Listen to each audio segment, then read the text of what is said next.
history of war, some battlefields are remembered for genius and victory. Others become permanent monuments to failure. They're the places where courage is wasted, leadership implodes, and the lives of brave soldiers are traded for absolutely nothing.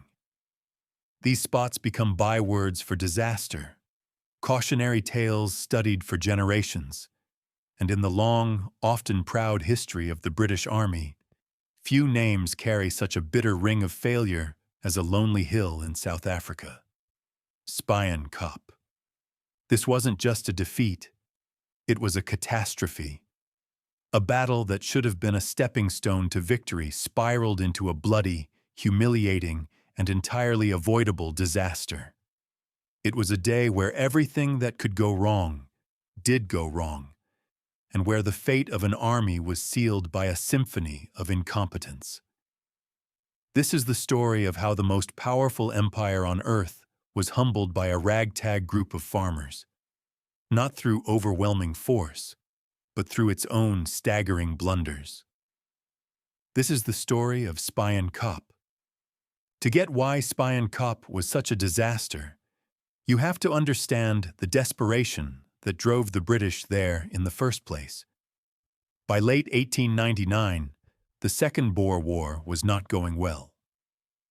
The conflict, which London's elite had confidently predicted would be over by Christmas, had devolved into a series of shocking embarrassments for the British Empire. The Boers, descendants of Dutch settlers, weren't the disorganized farmers the British expected.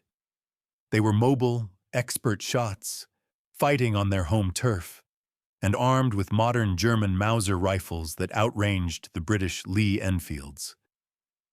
In the province of Natal, a British force of over 12,000 men, led by Sir George White, was trapped and besieged in the town of Ladysmith.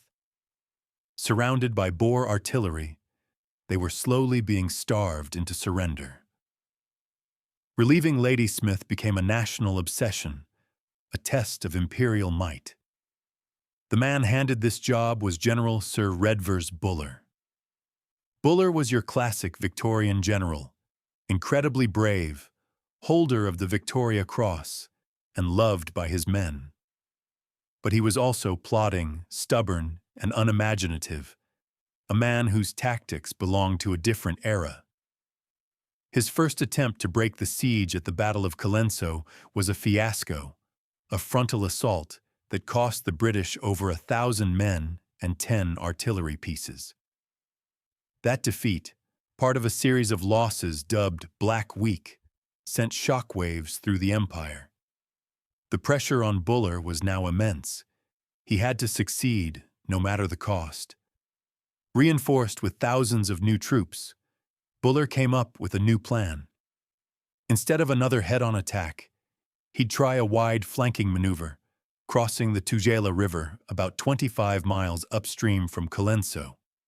It was a sound, if textbook, military plan.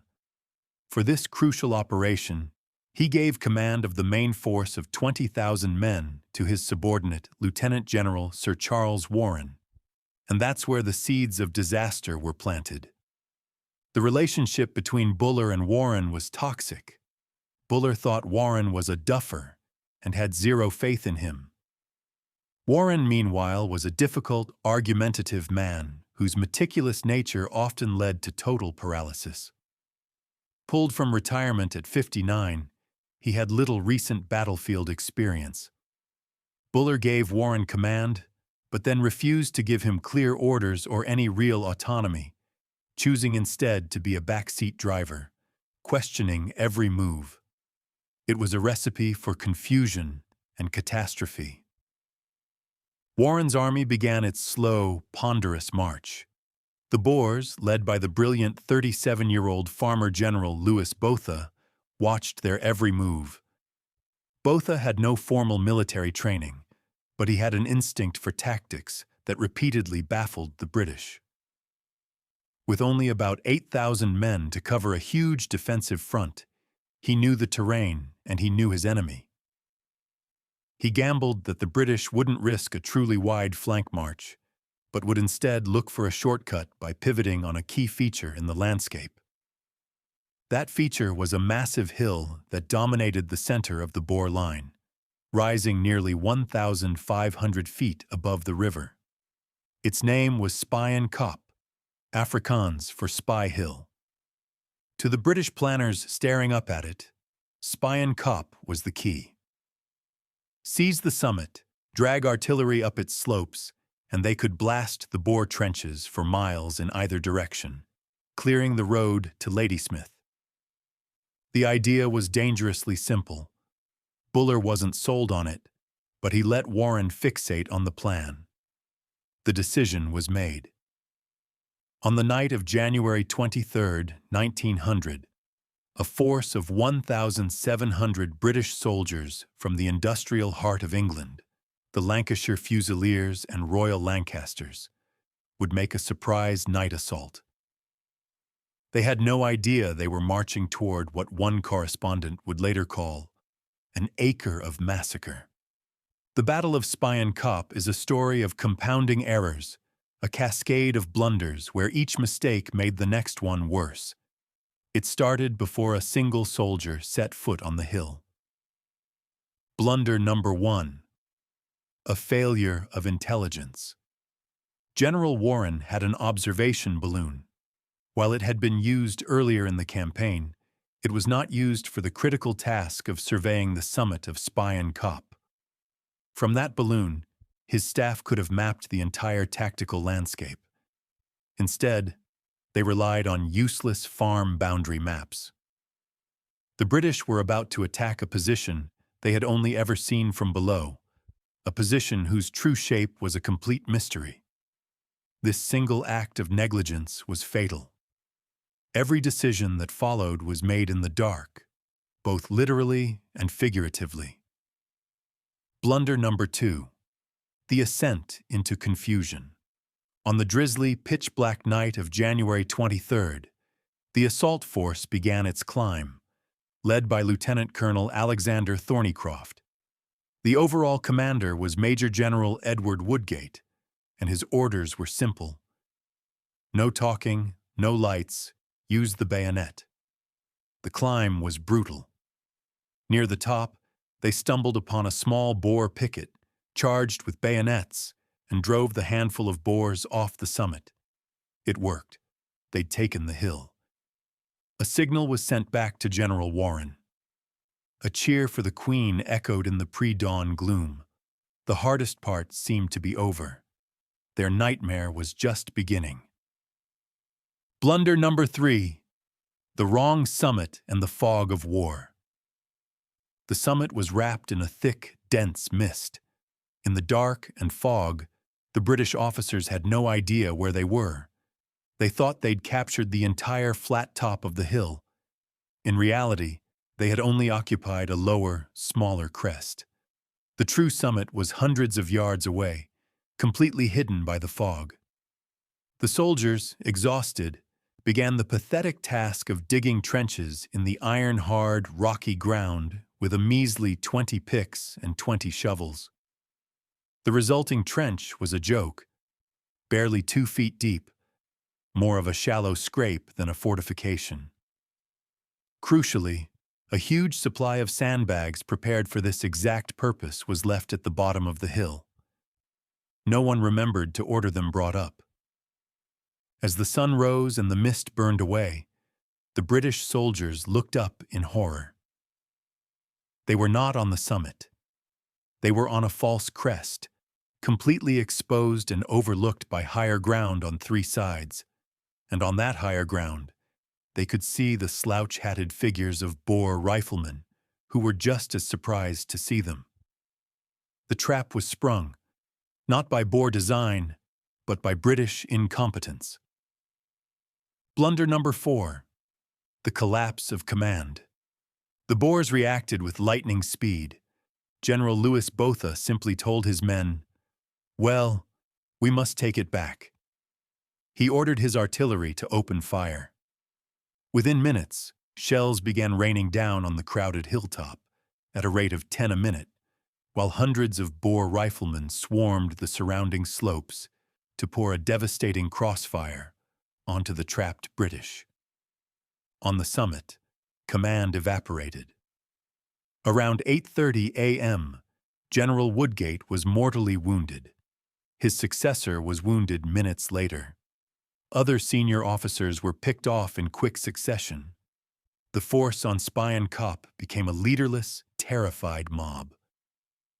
One colonel, temporarily in charge, sent a desperate message. "Reinforce at once or all is lost. General dead." After sending it, he simply froze, exercising no further leadership.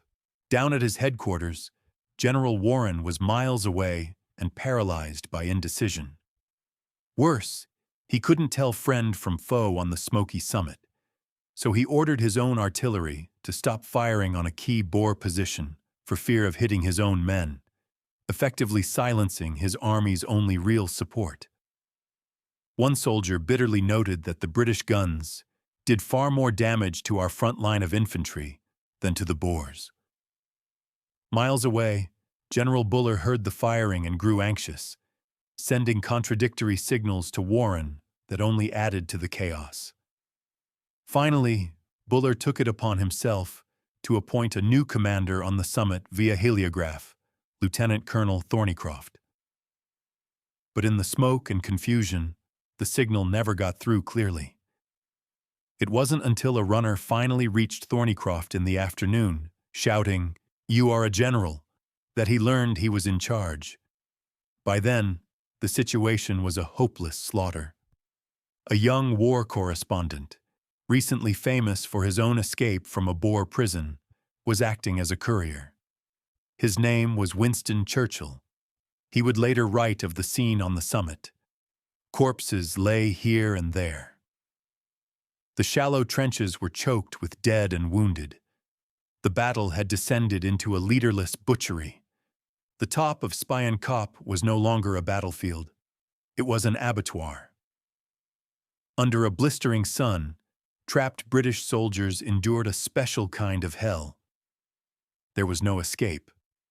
Mauser bullets cracked overhead, while artillery shells exploded among them with horrifying force. An eyewitness described men blown to atoms, headless bodies, trunks of bodies. Awful, awful. The shallow trenches quickly filled with the dead and dying, forcing the living to cower behind the bodies of their comrades. There was no water. The thirst became an agony as intense as the fear. Yet, even in this carnage, there were incredible acts of bravery.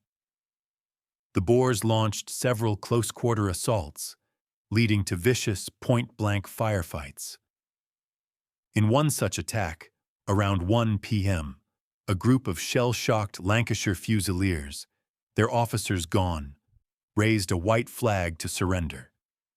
Suddenly, Alexander Thornycroft rose from the trench, bellowing with rage. "Take your men back to hell, sir! I am in command, and I allow no surrender." He physically shoved the Boers back and rallied his men, single-handedly preventing a total collapse. For hours, he seemed to be everywhere, a giant of a man exposing himself to fire, organizing defenses, and inspiring his men by sheer force of will. Reinforcements arrived in dribs and drabs, fed directly into the meat grinder. They stabilized the line, but the fundamental problem remained. They were trapped in an impossible position. And what of the thousands of fresh troops waiting at the bottom of the hill? General Warren did nothing, frozen by indecision. However, one of Buller's other subordinates, Major General Neville Littleton, decided he couldn't just stand by. Acting without orders, he sent the King's Royal Rifles to attack the Twin Peaks, a ridge to the east of Spion Kop. In a breathtaking charge, they scrambled up the steep slopes and seized the position around 5 p.m. This was the turning point. The British now held a position that flanked the Boers attacking Spion Kop. Victory, after a day of unimaginable horror, was suddenly within their grasp. The Boers on that part of the line began to panic and flee. The battle, though the British didn't know it, was as good as won. All they had to do was hold on. As darkness fell on the blood-soaked summit, two armies were at their breaking point. The British, though mauled, were being reinforced and had just captured the vital Twin Peaks. The Boers, convinced they were beaten, were starting to retreat. A young Boer named Denys Wrights later wrote that he fully expected the British to be streaming towards Ladysmith the next morning. General Botha had to ride among his fleeing men, pleading and shaming them into staying. The hill was there for the taking. But on the British side, the leadership's nerve had completely shattered. On the Twin Peaks, the victorious King's Royal Rifles received a bewildering order: withdraw. Their colonel had been killed, they were unsupported, and the command came down to abandon the ground they had just won. It was a blunder that threw away the one great advantage gained all day. Meanwhile, on Spion Kop, Alexander Thornycroft was at the end of his rope. He had been fighting for 16 hours straight. He'd seen his command destroyed. He'd had no orders, no support, and no communication from General Warren. As far as he could tell, the position was a death trap. Late that evening, Winston Churchill arrived on the summit for a second time, carrying a message that reinforcements were on their way. It was too little, too late. Thornycroft had made up his mind. Better 6 good battalions safely down the hill than a bloody mop-up in the morning, he wearily told Churchill. On his own authority, the hero of the defense made the fateful decision to retreat. The withdrawal was chaos. Exhausted men stumbled down the dark, treacherous path, leaving their dead and many wounded behind. They ran into their own reinforcements coming up the hill, adding to the confusion. The next morning, 2 Boer scouts cautiously crept to the summit, expecting a fight. Instead, they found it deserted. Except for hundreds of British dead and dying, they waved their hats in triumph. The Boers had been defeated, but the British had snatched defeat from the jaws of victory and handed it to them. The cost of this catalogue of blunders was horrific. The British suffered around 1,500 casualties, with sources noting at least 243 killed on the summit itself. The shallow trenches became their mass graves. The Boers, by comparison, suffered about 335 casualties. It was a humiliatingly one-sided disaster. In the aftermath, the finger-pointing began. Buller blamed Warren. Warren blamed Thornycroft. The truth is, the blame was shared by the highest levels of the British Army. The battle became a textbook case of what not to do, highlighting the need for good reconnaissance, a clear chain of command, and modern tactics. General Buller's reputation was forever tarnished. General Warren was recalled in disgrace and never commanded troops again. Alexander Thornycroft was hailed as a public hero for his bravery, but condemned by the army for his unauthorized retreat, stalling his career. On the other side, Louis Botha's reputation soared. His calm leadership marked him as one of the great commanders of his time. He would later become the first Prime Minister of the Union of South Africa. 3 future world leaders were connected to that day. Churchill's dispatches made him a national hero and launched his political career. Botha, the victor, became a statesman. And serving with the Indian Ambulance Corps during the campaign was a young lawyer named Mohandas Gandhi. Though historical accounts differ on whether he was on the hill during the battle itself, he was present in the aftermath, helping carry the wounded. The horror he witnessed there helped shape his philosophy of nonviolent resistance that would change the world. Perhaps the strangest legacy of Spion Kop is found in the world of soccer. Many of the Lancashire soldiers who fought and died there were fans of Liverpool Football Club. In 1906, when the club built a new, steep stand at their Anfield Stadium, a local sports editor was reminded of the hill in South Africa. He nicknamed it the Spion Kop. The name stuck, and soon other stadiums named their own stands the Kop.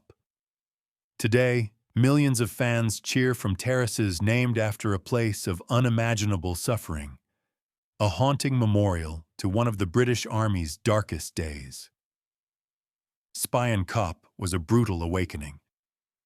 It was a grim preview of the lions led by donkeys narrative that would define so much of the First World War. Brave soldiers let down by incompetent generals. The barren hilltop, still dotted with graves and memorials, is a permanent reminder that in war, courage is no substitute for competence, and the highest price is always paid by the soldiers on the ground. If you found this look into one of history's most infamous military blunders compelling, please give this video a like and subscribe for more stories of famous battles and the critical lessons of the past. We'd also love to hear from you in the comments. What historical event do you think deserves a closer look? Let us know below.